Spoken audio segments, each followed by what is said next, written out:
Salam sejahtera kepada semua pelajar. Untuk hari ini kita masih lagi berada dalam bab 1 berkaitan dengan kedatangan kuasa barat.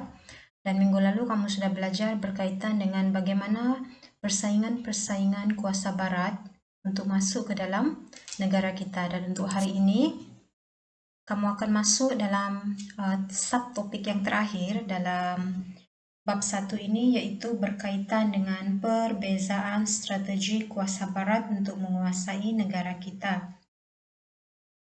Maksudnya di sini, apa strategi-strategi yang digunakan oleh kuasa-kuasa barat untuk menguasai negara kita? Kita akan masuk ya.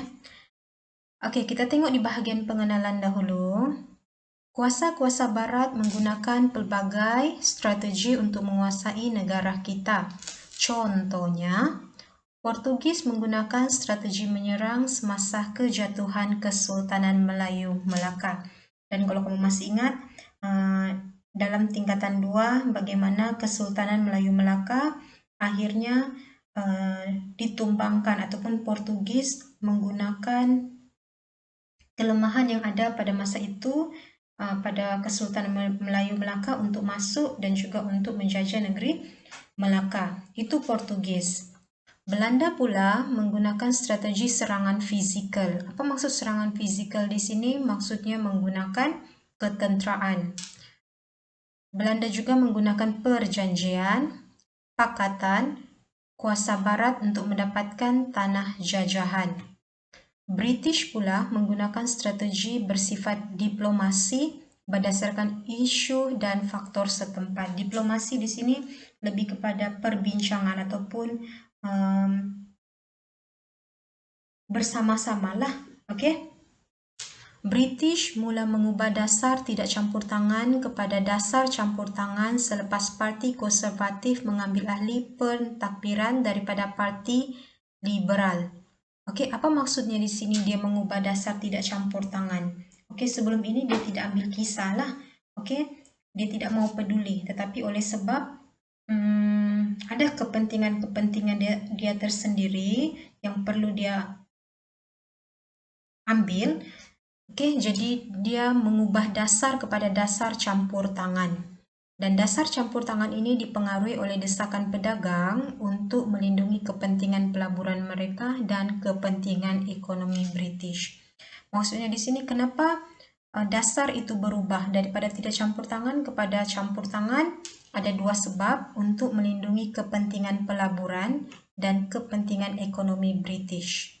Dan Gubernur Harry Ord telah digantikan oleh C. Andrew untuk memaksa pemerintah tempatan menerima naungan dan campur tangan British. Jadi maksudnya pada masa itu gubernur yang bertanggung jawab adalah C. Andrew. Oke, boleh fahamkan untuk bahagian pengenalan?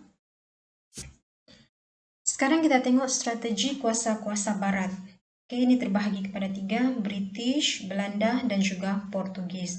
Dan paling banyak yang menggunakan strategi adalah daripada pihak British. Dan kalau kamu tengok, antara strategi yang digunakan oleh British, manipulasi. Manipulasi ini dia cuba putar belit.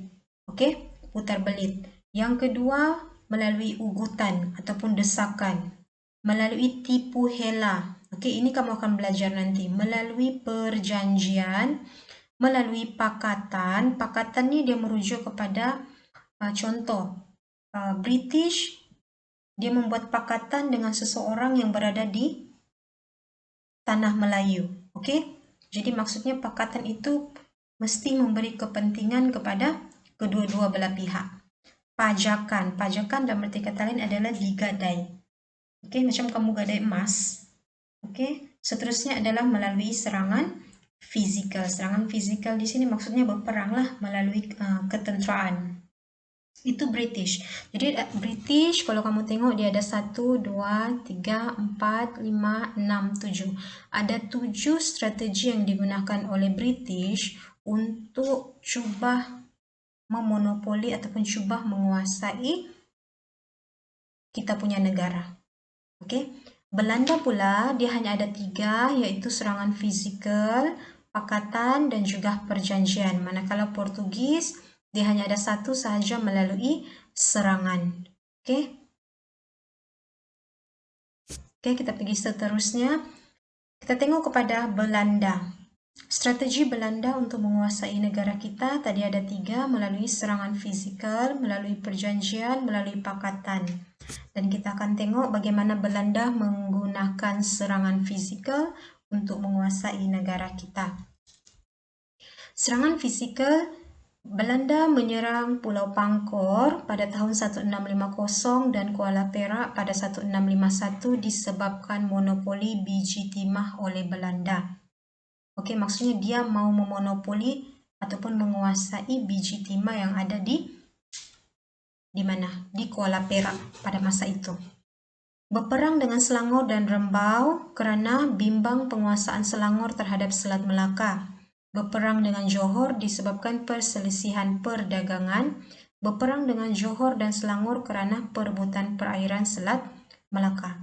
Oke, jadi kamu boleh nampak di sini serangan fizikal, dia cuba berperang ataupun dia cuba mau bergaduh dengan negeri-negeri yang ada di negara kita pada ketika itu, sebab dia mau membolot apa yang ada di Kuala Perak pada ketika itu.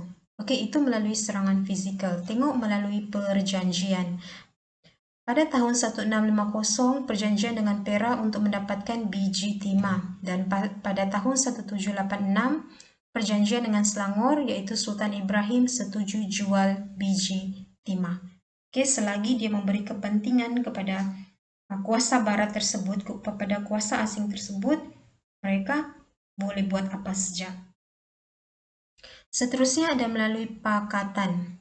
Pada tahun 1641, Belanda berpakat dengan Johor mengalahkan Portugis di Melaka.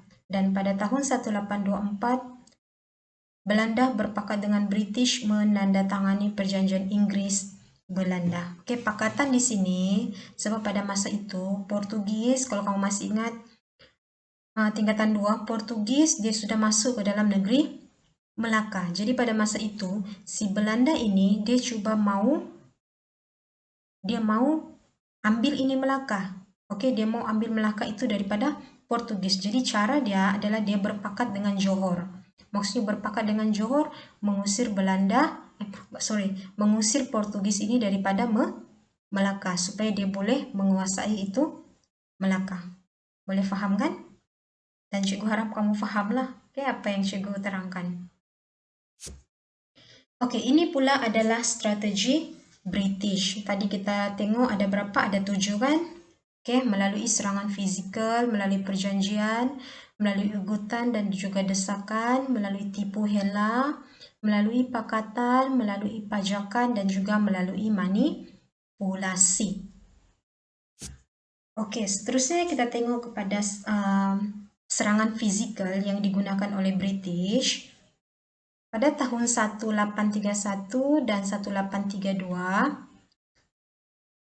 British telah menyerang Dol Said yang enggan tunduk kepada kekuasaan British. Dan akhirnya British membedil Kuala Terengganu dan meminta Sultan Omar untuk tidak campur tangan dalam perang saudara di Pahang dan masalah takhta Sultan Mahmud Lingga. Oke, sebab pada masa itu ini untuk Dol Said ini dia menentang sistem cukai yang British laksanakan di Pahang pada ketika itu. Oke, jadi dia tidak mahu ada orang yang cuba menggagalkan rancangannya, jadi dia menyerang Dol Said. Yang kedua adalah melalui perjanjian. British mendesak Sultan Perak, Sultan Selangor, Yang Tuan Seri Menanti, dan Sultan Pahang menerima naungan British. Dan Sultan Brunei bersetuju mengiktiraf James Brooke sebagai Raja di Sarawak pada ketika itu. Oke, dan seterusnya strategi yang ketiga adalah melalui ugutan atau desakan. Dia mengugut Sultan Selangor dan Pahang untuk menerima sistem residen. Dan James Brooke dia mendesak Sultan Brunei untuk mengiktiraf dia sebagai Raja Sarawak. Oke, pada ketika itu. Kamu boleh nampak ya.